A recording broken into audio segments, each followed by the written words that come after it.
Perkenalkan, nama saya Diki Panggabean. Saya salah satu mahasiswa dari Institut Agama Kristen Negeri Tarutung semester 4, Prodi Sosiologi Agama. Di video kali ini, saya akan menjelaskan mengenai sosiologi kurikulum.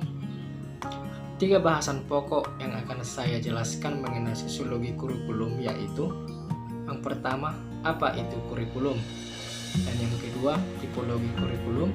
Dan yang terakhir yaitu model kurikulum pendekatan teoritis. Bagian yang pertama yaitu apa itu kurikulum. Kurikulum dipahami berakar dari bahasa Latin yaitu currere, bermakna laluan atau jejak. Dengan demikian, kurikulum dimengerti sebagai suatu laluan yang akan ditelusuri. Makna ini meluas menjadi jurusan. Dalam bahasa Inggris, kurikulum dipahami sebagai jelmaan atau metamorfosis. Paduan pengertian kurikulum ini dipahami sebagai laluan dari satu peringkat ke peringkat berikutnya.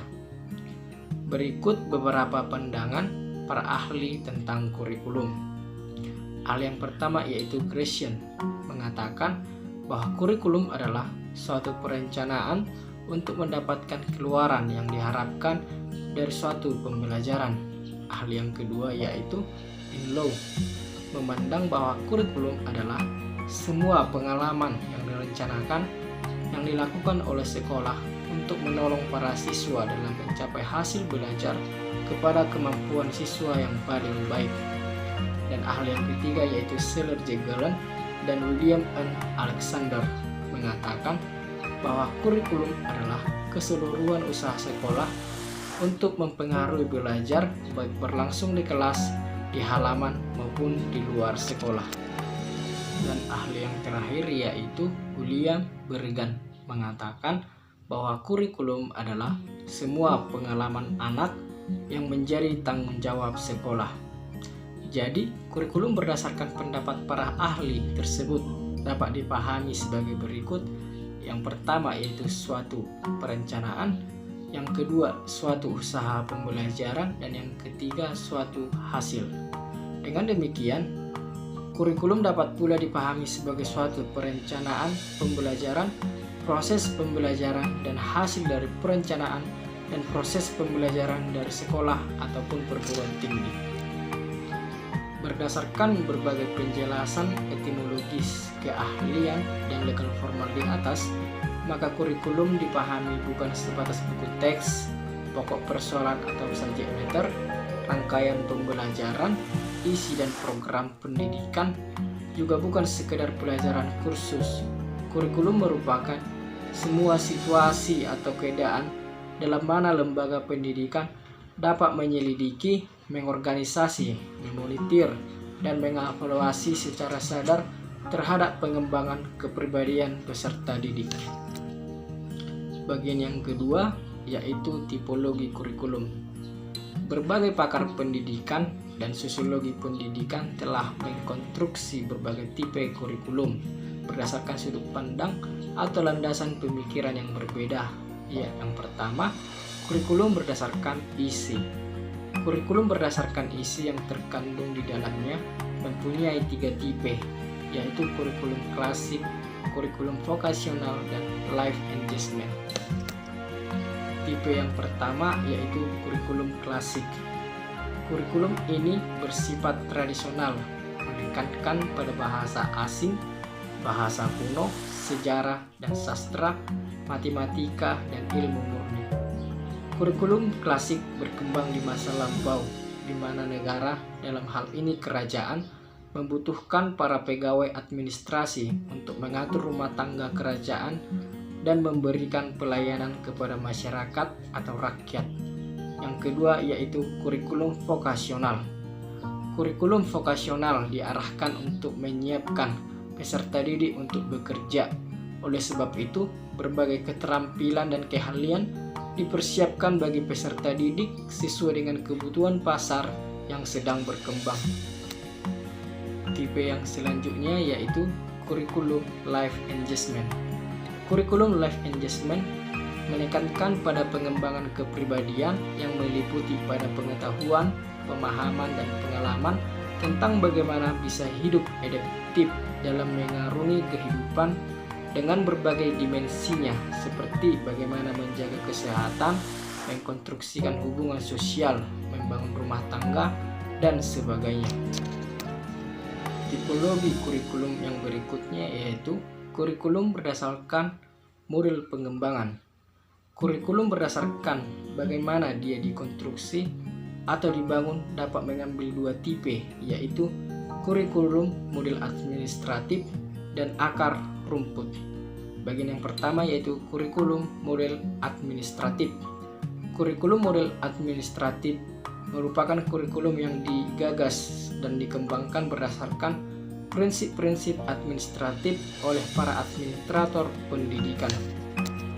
Yang kedua yaitu kurikulum model akar rumput. Berbeda dengan kurikulum model administratif, kurikulum model akar rumput tidak digagas dan dibangun dari pemikiran elit birokrasi pendidikan yang cenderung bersifat sentralis dan berdimensi top-down, melainkan dikonstruksi dan dibangun oleh para guru dan sekolah berdasarkan visi misi dan tujuan yang mereka raih. Tipologi kurikulum yang berikutnya yaitu kurikulum berdasarkan harapan kenyataannya. Berdasarkan harapan kenyataannya, kurikulum dapat dibagi ke dalam kurikulum ideal dan real atau aktual. Yang pertama yaitu kurikulum ideal. Kurikulum ideal merupakan kurikulum yang dicita-citakan, diharapkan, dan diinginkan oleh orang banyak, paling tidak oleh para pembuatnya.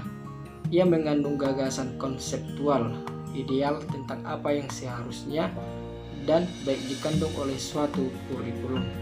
Bagian yang kedua itu kurikulum real. Kurikulum real merupakan kurikulum yang diimplementasikan dalam proses pendidikan, pembelajaran, dan pengajaran.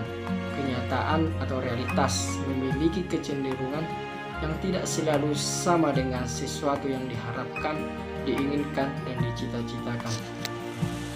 Tipologi kurikulum berikutnya yaitu kurikulum berdasarkan struktur dan materi pembelajaran. Berdasarkan struktur dan materi pembelajaran, kurikulum dapat dibagi ke dalam tipe kurikulum terpisah, terpadu, dan terkolerasi. Yang pertama yaitu kurikulum terpisah. Kurikulum terpisah atau separate kurikulum adalah kurikulum mata pelajaran atau mata kuliahnya dirancang untuk disajikan atau diberikan secara terpisah-pisah. Yang kedua yaitu kurikulum terpadu. Kurikulum terpadu atau integrated kurikulum adalah di mana kurikulum bahan ajarnya disajikan secara terpadu. Kurikulum ini biasanya disajikan dalam bentuk tematik sehingga semua mata pelajaran dapat terintegrasi atau terpadu ketika pendidik menjelaskan, menerangkan, atau mendiskusikan suatu tema. Bagian yang ketiga yaitu kurikulum terkorelasi. Kurikulum terkorelasi adalah kurikulum yang bahan ajarnya dirancang, dikonstruksi, dan disajikan secara terkorelasi dengan bahan ajar yang lain. Tipologi kurikulum berikutnya yaitu berdasarkan cakupan penggunaan. Berdasarkan cakupan penggunaan, kurikulum bisa diklasifikasikan atas kurikulum nasional, lokal, dan sublokal atau sekolah. Yang pertama yaitu kurikulum nasional. Kurikulum nasional merupakan kurikulum yang diinisiasi, dirancang, dan dilaksanakan secara nasional. Yang kedua yaitu kurikulum lokal. Kurikulum lokal merupakan kurikulum yang diinisiasi, dirancang, dan dilaksanakan secara lokal. Konsep lokal bisa berkaitan dengan suatu wilayah provinsi, kabupaten, atau kota. Ketiga yaitu kurikulum sublokal atau sekolah. Kurikulum sublokal atau kurikulum sekolah adalah kurikulum yang operasionalnya diinisiasi, dirancang, dan dilaksanakan dalam lingkungan sekolah. Kurikulum ini dikenal sebagai kurikulum tingkat pendidikan atau KTSP. Model kurikulum pendekatan teoritis. Bagaimana suatu kurikulum dikonstruksi? Berikut beberapa pendekatan teoritis yang berkembang dalam konstruksi model kurikulum. Yang pertama yaitu model kurikulum teknik saintifik. Inti dari model kurikulum teknik saintifik atau rasionalisasinya adalah semua bentuk kehidupan manusia dapat dicari hukum-hukum yang bersifat umum. Melalui hukum ini, kegiatan manusia dan tindakan manusia dapat dikontrol, dirasionalisasikan, atau dibirokrasikan. Yang kedua yaitu model kurikulum refleksif. Kurikulum dilihat sebagai konstruk dari sosial dari para pembuatnya.